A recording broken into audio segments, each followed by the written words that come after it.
sekarang sudah kaya, buat apa minta tolong kami lagi?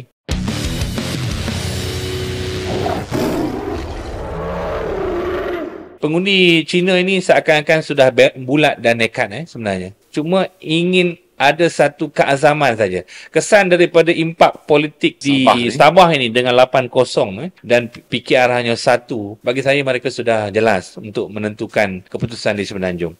Isu-isu yang kecil sebagai contoh, saya pernah sampaikan kepada pimpinan DAP ketika kami berkongsi dapatan awal. Tak rasmi saya jumpa dengan beberapa pimpinan, saya beritahu luahan pengundi Cina ini melihat billboard DAP sebagai besar contoh sangat, yang sangat besar. Macam MCA dululah. Jadi pengundi Cina cakap apa? Dulu datang sebagai parti miskin, buat majlis makan malam, jual meja untuk kumpul dana pilihan raya miskin ketika itu. Sekarang sudah kaya, buat apa minta tolong kami lagi? Ni datang lagi minta lagi duit. So tak, maksudnya tak minta lah. Kan tak minta menunjukkan bahawa DAP sudah kaya.